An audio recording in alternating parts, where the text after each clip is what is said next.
children, welcome to online catechism class. As we know, we all are stuck at home due to lockdown. We will learn more about God through this new way. Let us sign ourselves in the name of the Father and of the Son and of the Holy Spirit. Amen. And pray together.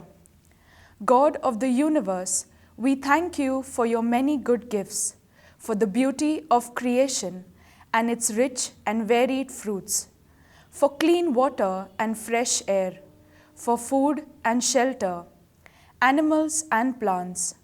Forgive us for the times we have taken the earth's resources for granted and wasted what you have given us.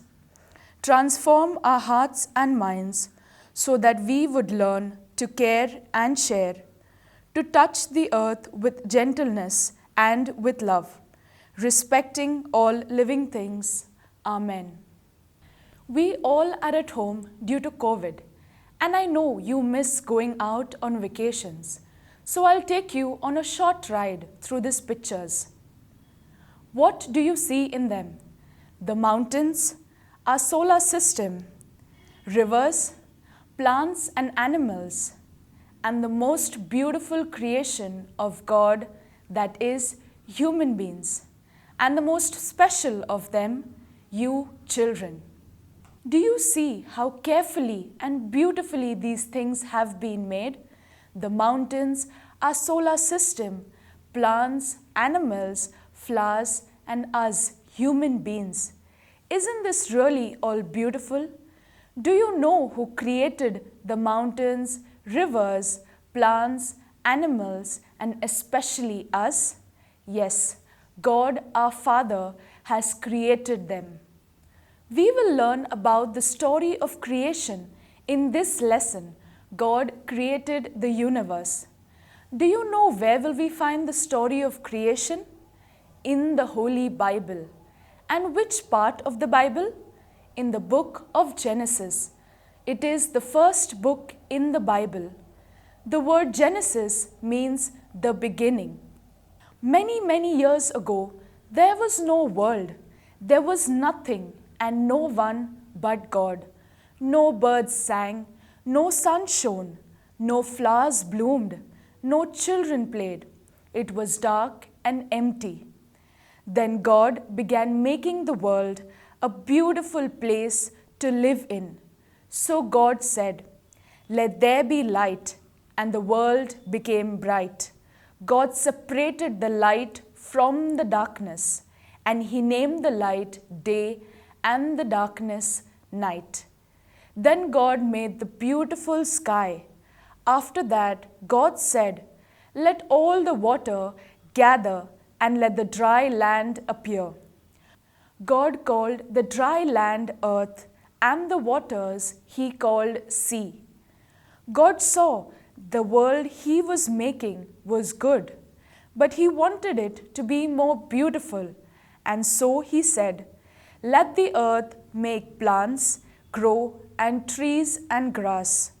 The grass was green, flowers bloomed, and fruits hung from trees. Then God said, "Let light appear in the sky to separate day from night." And it was done. The sun to rule over the day and the moon to rule over the night. He also made the stars. Then God said, "Let there be living creatures in the waters and birds in the sky." So different kinds of birds flew through the air, and big fish and small fish appeared in the water. Then God said, "Let there be living creatures on the earth." And so animals and creeping things appeared on the earth. The animals ate the grass and enjoyed the sunshine, and God was pleased with everything He had made. However, God's work was not yet over. A special creation of God was still remaining, and it was different from all other creatures. So God said, "Let us make man in our own image and likeness, to rule over the earth and all the living creatures in it. So God made man. God made a beautiful garden and placed him in it. He was called Adam. Adam was very happy, but then God saw that he was lonely and alone. So God made a woman to be his companion. Adam called the woman Eve. Now, can you tell me what sentence has been repeated 7 times in the story? Yes, God was pleased with what he saw. Do you know what this sentence tells us? That God was happy with what he made without any mistake. When we make something beautiful, aren't we very happy about it? The same way God felt. In the end, God said that he was very pleased with what he made. Do you know why God said that?